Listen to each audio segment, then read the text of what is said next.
మీకు తెలుసా, బైబిల్లో డ్రై ఫ్రూట్స్ యొక్క ప్రస్తావన ఉంది. అవి ఎక్కడో చూద్దాం. ఆదికాండం 43వ అధ్యాయం 11వ వచనంలో పిస్తా మరియు బాదం గురించి వ్రాయబడింది. ఇశ్రాయేలు తన చిన్న కుమారుడైన బెన్యామీనును కాపాడుకోవడానికి వీటిని బహుమతిగా ఐగుప్తునకు తీసుకుని వెళ్ళమని తన యొక్క 10 మంది కుమారులకు చెప్తాడు. అలాగే సంఖ్యాకాండం 17వ అధ్యాయం 8వ వచనంలో అహరోను కర్ర బాదము పండ్లు కాసినట్లుగా లిఖించబడింది. 1 సమూయేలు 25వ అధ్యాయం 18వ వచనంలో అబీగయలు దావీదుకు కానుకగా అంజూరపు పండ్లను తెచ్చింది.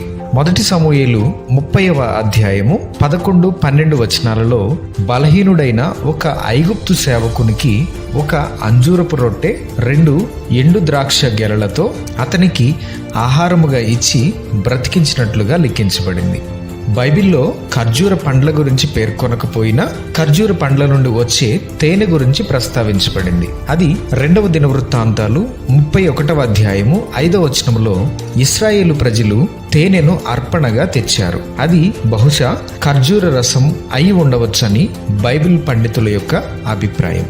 అలాగే నీతిమంతులు ఖర్జూర వృక్షము వలె వర్ధిల్లుతారని 92వ కీర్తన 12వ వచనంలో లిఖించబడింది. ప్రభువైన యేసు యెరూషలేములోనికి ప్రవేశించినప్పుడు అక్కడి ప్రజలు ఆయనకు స్వాగతం పలికేందుకు ఖర్జూరపు మట్టలతో వచ్చారు.